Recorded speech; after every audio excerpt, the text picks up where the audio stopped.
Hi friends. I am sitting in a stairwell in England and I'm going to be talking to you about the books I read in June and July. I didn't really read enough books in June to warrant doing a whole video on it, so I just thought I'll just do it with my July books. So I've grouped them together. These are the books I have read in June and July. That's the intro. That's it. That's all I need. Let's get into it. So the first book I read in June is the first book I have DNF'd, which is I did not finish. And that is the novel Tender is the Flesh. And it was a lot. It was a lot. It's a very short book. I'll just get into the summary. So to summarize, this book takes place, it's a dystopian. It takes place in a world where where animal meat has suddenly become deadly to humans. And so the government has killed all of the animals in the world basically, and cannibalism has become legal to fill the hole in like the meat industry like left because there are no more animals. Yeah, so our main character, cannot remember his name, it doesn't matter. He used to be a butcher, I believe, back when it was just like, you know, cows and pigs and stuff. But now he works in a new factory and he oversees humans like being brought in to be slaughtered. They get in shipments of this like head, I think is what they call them. They don't call them humans. They do not call them humans. And they are kind of humans that have been like bred to then be killed and then so that people can have their meat. And their meat isn't advertised as like human meat, it's advertised as special meat, but everyone knows it's like human meat. But they're very much trying to like disassociate the two, that way they don't like think about it too much. Yeah, my thoughts on reading this book, I understand why it was written. It just humanizes the meat industry basically. It just takes, you know, the animals that currently go through these processes and just puts humans in there, which, you know, is horrific to read about. It's terrible to read. It goes into so many details, so massive trigger warning for murder, dismemberment, cannibalism. It's a lot, and it is not for the weak of stomach. I could not finish it. I would not recommend this book to anyone. I did not have a good time reading it. I did look at the ending, like I Wikipedia'd it, and I'm so glad that I did not finish reading it because it is horrific. Yeah, that was my first book I read in June.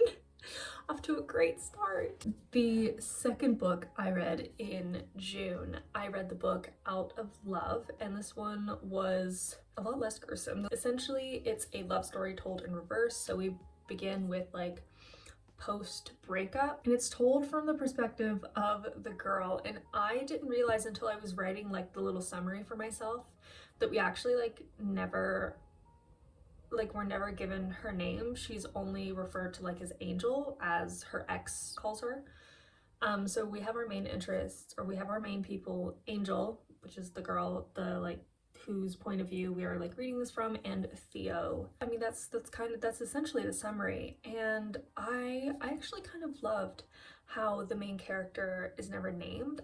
My notes are right there, so if you see me looking there, that's why. I didn't really realize, because I'm terrible at remembering like people's names anyways, so I was like, maybe I just like didn't remember it. But I kind of liked how it was very intentional. That way you can kind of feel like you can put yourself in her shoes, because she doesn't have a name, but she is a fully fleshed out character, so it does feel like she should have a name, or she does have a name. It's not like, you know, like YN and something like that. Yeah, the middle dragged for me just a little bit, but overall I really liked it. I would totally recommend this. I'll read the passage that I really liked, that really stood out to me. I think I like stories because they're simple and contained. You establish a status quo, create conflict, then resolve it. And not in life, nothing is ever really resolved. Your story never stops. How can it, when all our stories are woven together?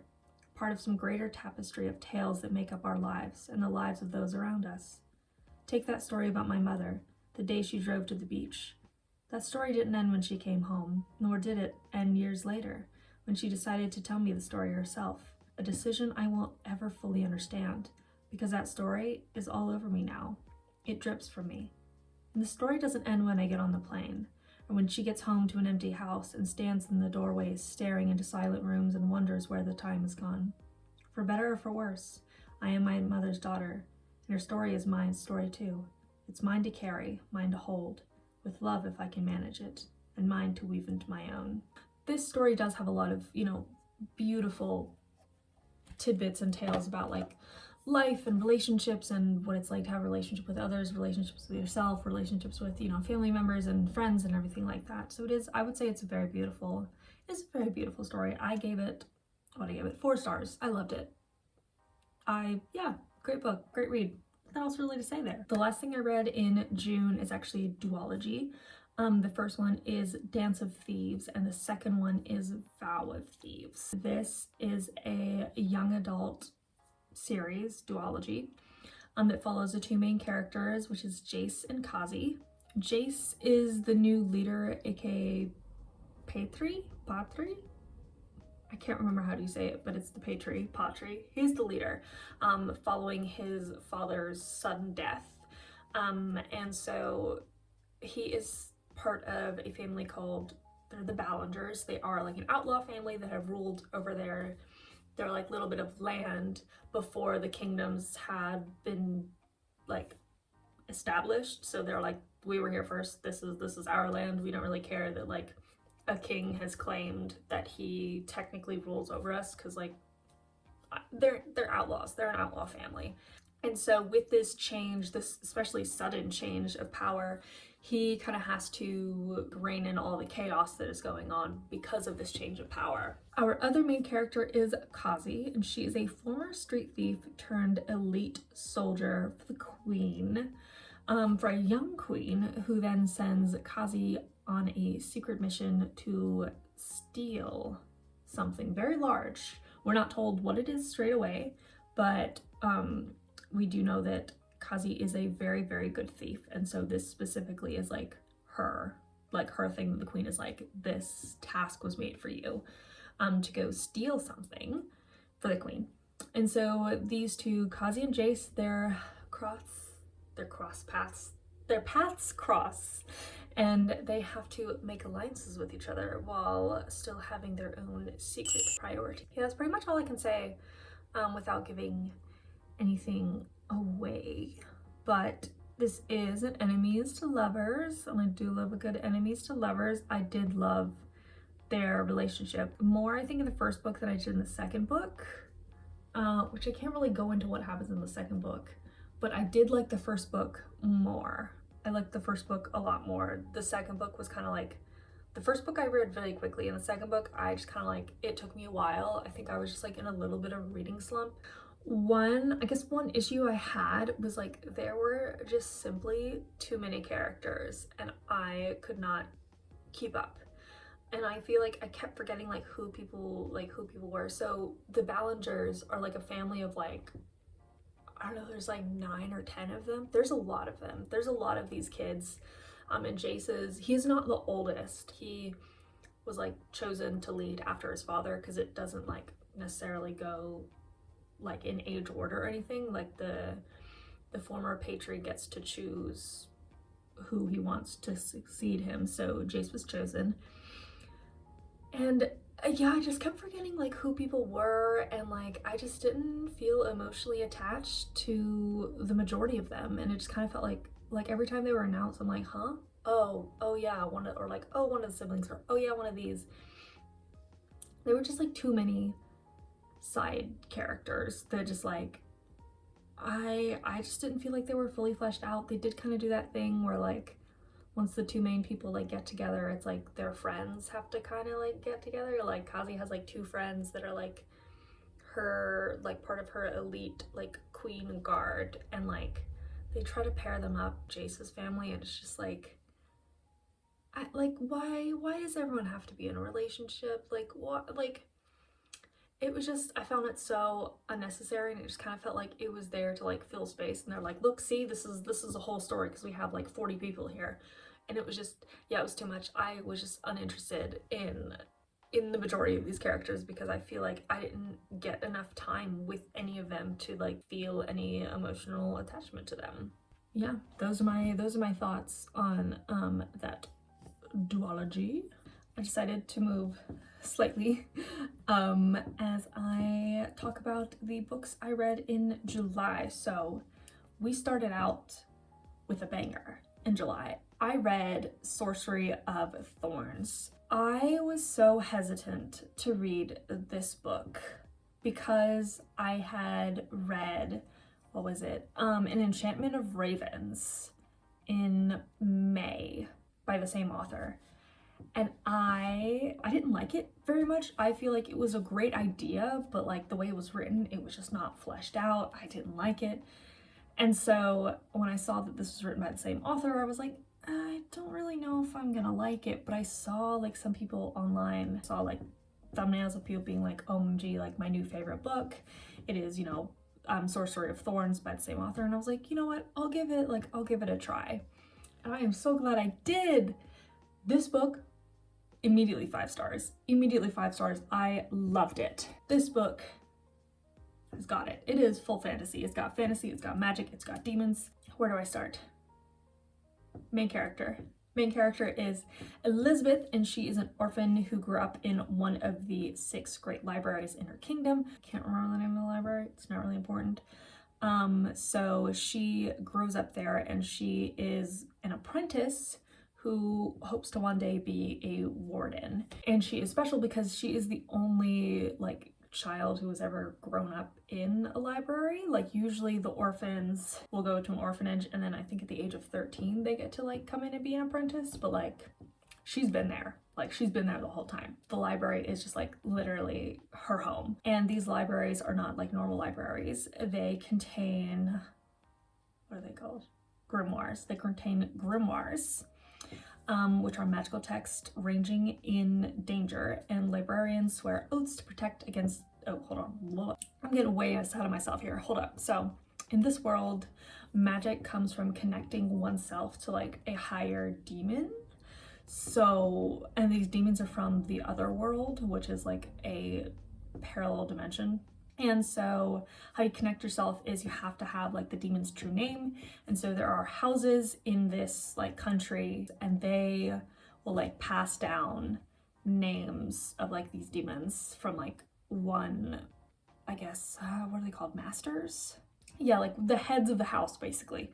So these houses will pass down from like one like head of the house to like another, and that's kind of like how they stay in power.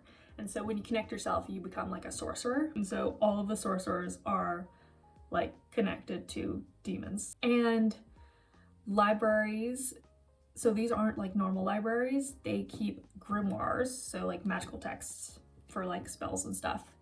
And these range in danger. They have like a classing system. It goes up to class like 10, which is like super, super dangerous.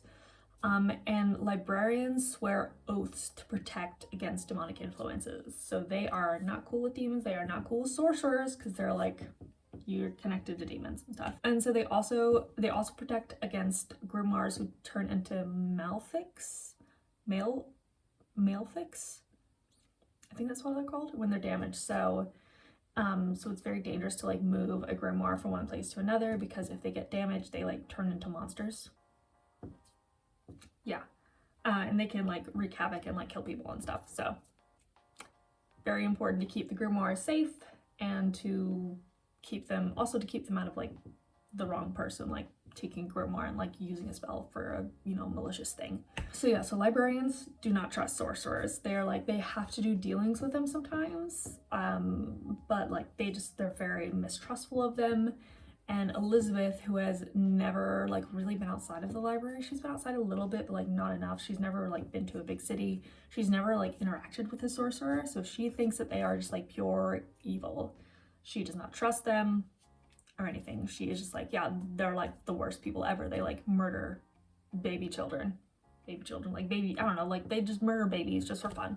She thinks that they're like the epitome of evil. The plot kind of like really starts, there is an attack on the library and Elizabeth is the sole witness, and so she kind of becomes the main suspect, and so she has to kind of go to the capital to, you know, work out like what happened and everything like that. And so she crosses paths with a sorcerer named Nathaniel Thorn of House Thorn, and House Thorn is known for their like necromancy. So she already thinks that like sorcerers are pure evil, and this one in particular, she's like the worst of the worst, like the worst of the worst. She has to like gain his trust, that way that she can like actually figure out who is behind this attack. I guess that's all I can really say about the plot. I loved this book. Obviously I already said 5 stars, super happy I read it. This book was just really about a love of books. I loved Elizabeth, like her growth as a character. You really do get to see her grow. You get to see her like unlearning prejudices. She grew up thinking like very like black and white, like this is good, this is evil and stuff. And seeing her like unravel that and stuff was just, I loved it. I thought it was great. Nathaniel didn't show a lot of growth. Like he didn't really have that much growth because all of kind of like the stuff that happened in the past happened off page. So like we've seen him kind of like be, you know, the person he is because of the circumstances, but we don't really see like the circumstances, if that makes sense. But I do love him because bisexual boys are my comfort characters, so I love him with all my heart. I love these two. I love them together. I love them individually. They were great, fantastic. Yes, yes, yes, yes. Only bangers. Loved it. This one had a few quotes that I really loved, and they're not paragraphs, I promise. I have 2 on page 225. This one says, knowledge always has the potential to be dangerous. It is a more powerful weapon than any sword or spell. Just like, you know, just a more fancier way of saying like, you know, pen is mightier than the sword. But there is always more than one way to see the world. Those who claim otherwise would have you dwell forever in the dark. And then the last quote that I have is from page 280, which says, perhaps I haven't seen what you can do, she said, but I've seen what you choose to do. She looked up. Isn't that more important? Which yes, I loved it. Like this, yeah, I love this book. I have nothing else to say. Oh, there's people walking by. So that was the first book I read in July. We just had bangers after bangers. I finally read The Song of Achilles. I know that this one is super, super duper popular online, and I say it lives up to the hype. I loved it. I had a great time reading it. So this book is a retelling of the Odyssey from the perspective of Patroclus? Patroclus? I think it's Patroclus. That like explores his relationship with Achilles before and during the War of Troy. Even if you're not into Greek mythology, I feel like everyone knows about like the War of Troy because of like the Trojan horse and like also that movie with, was it Brad Pitt in it? I don't know. Someone was in it. My thoughts. I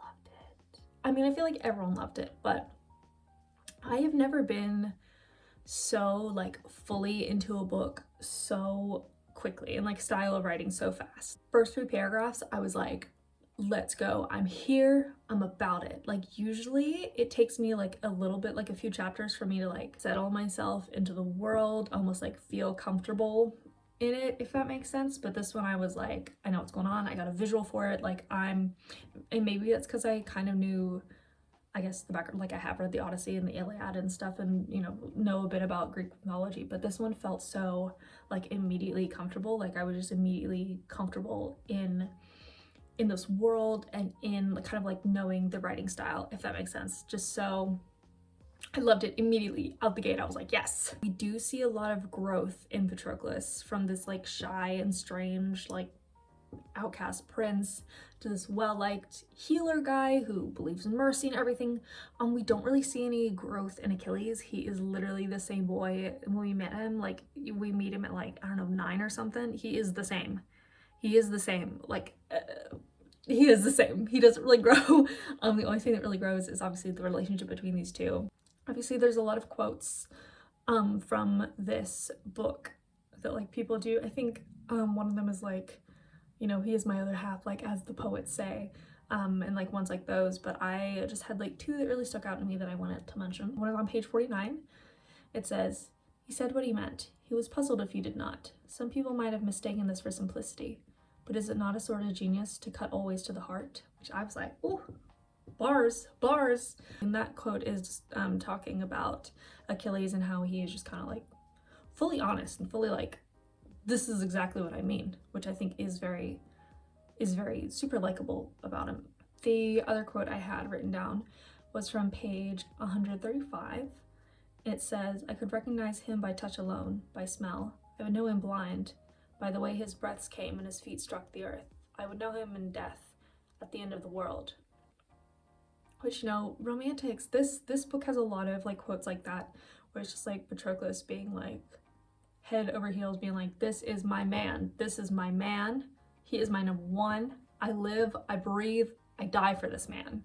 So yeah, it's got a lot of quotes like that if you're into that. So yeah, that was Song of Achilles. I think I gave it like 4.5 stars. Loved it. It was great. I didn't love like all the war, and I was just like not super interested in any of that. I was like, cool, can they like go back to like just like hanging out the two of them? That'd be great.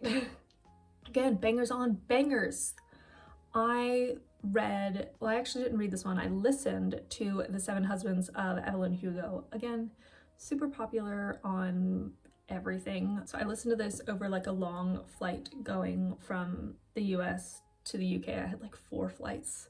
It was like 12 hours long and I ate it up. I listened to it like I did not sleep. I just listened to this. It was so, yeah, it's just so interesting and so intriguing. Anyways, summary. Evelyn Hugo, of the title, is a household name, even though she hasn't really been in the limelight for a while. She's a lot older now, so she's just kind of like out of the public eye. So when she reaches out to like a magazine to be like, hey, I'm gonna be auctioning up some dresses for like breast cancer, I want to do an interview, the magazine is like, oh my gosh, yes, like she is not, you know, publicly spoken to anyone, like this is huge, this is like cover worthy, like this is gonna be amazing. The only issue is they only want to talk to Monique Grant. Like that's what they're saying. They're just like, hey, yeah, she'll do this story, but like only if Monique like interviews her. Everyone's like, this like low-level writer, like why her? And Monique is like, girl, I have no idea. So these two ladies, like their lives become like entangled as we learn like the real story behind Evelyn Hugo. I loved it. It was so gripping. I was not bored. I was just like, next one. Like I just wanted like next chapter. Like I was so enraptured, so enthralled with this. I loved it. It was great. It was really well written and everything. And I love how Evelyn's character is so incredibly complex. We see her kind of like make decisions that like further her own interests, but then like hurt people, and she knows that she's hurting people. So just like interesting because it very much doesn't put her in the category of like good or bad. She's just like, yeah, this is what I did, and she's very like secure in it. She's like, yeah, I know I did things that like were considered terrible, but like look at what I did with it. Very heartbreaking, very good story. Yeah, I did love so both the main characters. So really we get to know like Evelyn, and then the other main character is Monique, the one who was like interviewing her. And I loved it, like both of these main characters were, I believe they're both biracial. I believe Evelyn, because I know that she's Latina, but I don't know if she was half white or not. I can't remember, but I do believe that they're both biracial. Yeah, and so like you do really see both of these women kind of struggle with a little bit of like identity, where it's like people want to put them into like one category or another, being like, oh, you're not black enough, oh, you're not Latino enough, oh, you're like too white, oh, you're too this. So, and as someone who is biracial as well, I was like, oh, like I guess I don't really see a lot of that, so representation, yay.